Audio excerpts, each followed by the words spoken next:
1 week from today, ArtPrize 2011 kicks off. It's hard to believe it's already here, but how exciting to be in our 3rd year. The Executive Director, Catherine Kramer, is here to talk with us today about what's new and what you need to know if you are heading to ArtPrize. Okay, next Wednesday is the big day. It is. ArtPrize opens officially at 6 p.m. next Wednesday, September 21st. Wow. There's a lot you can do before then. Sure. Like what? Well, this Saturday, our new hub at 41 Sheldon is opening its doors at 9 a.m. It's a new location for ArtPrize this year. It will be Info Center. It'll be the place you can come get all your questions answered. That's good to know. Yes, and so from 9 to 4, as you know, you need to register to vote and activate your vote. So you can register from home online, but to activate your vote, you need to come down to one of our exhibition centers or the hub. So the hub will be open from 9 to 4 this Saturday. And then after that, it's closing. Closing until the 21st. Yes, we reopen on the 21st, correct. This is just a single day of registration. So, but you don't have to just have one purpose in mind and go down there, because you've got a lot of things going on at the hub. It really is the central spot to learn about what's happening during ArtPrize for 2011. Right. You can, first of all, we have a store there with all of our merchandise. You have great stuff. Support the organization. Fantastic T-shirts and any number of things there. You also can come see Cavalry, which is last year's winner.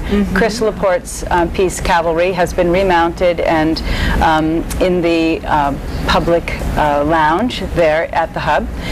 There's also some work there through the Artworks program, which are teenagers who've worked collaboratively with through UICA and with their that sponsor Herman Miller to show their creative talent. So those pieces of work will be on display as well.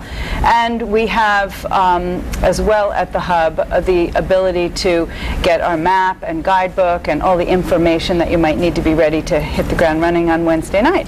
And that's so important, because a lot of people come out to ArtPrize, they don't know where to go, what to see next, and that is a great avenue.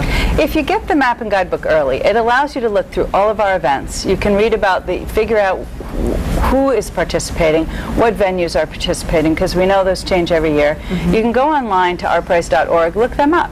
You can figure your route, talk to your friends about where you want to go first. As well, in the map and the guidebook, we'll tell you about our go stations and go days, which gets people out into the neighborhood at specific times. Yeah, it's good information to have, and you can pick those up at Meyer stores this year?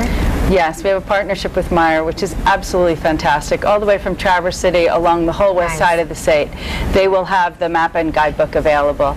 And those are available for purchase for $15, which includes both, or you can buy the map individually for $3. That's got to be handy, because there are so many offerings for ArtPrize. A lot of them are free. I wanted to talk about one new thing you're doing. It's kind of like a newer element. You've really added music into the mix this year in a way that we haven't seen it in the last 2 years. Well, musical performance is not new to ArtPrize, but our emphasis on it this year certainly is, because we had St. Cecilia Music Society come forward and offer their center as an exhibition location. So they will have musical performance periodically through the event. But in case you've missed that, or there's inclement weather, they have listening stations inside St. Cecilia Music Society as well.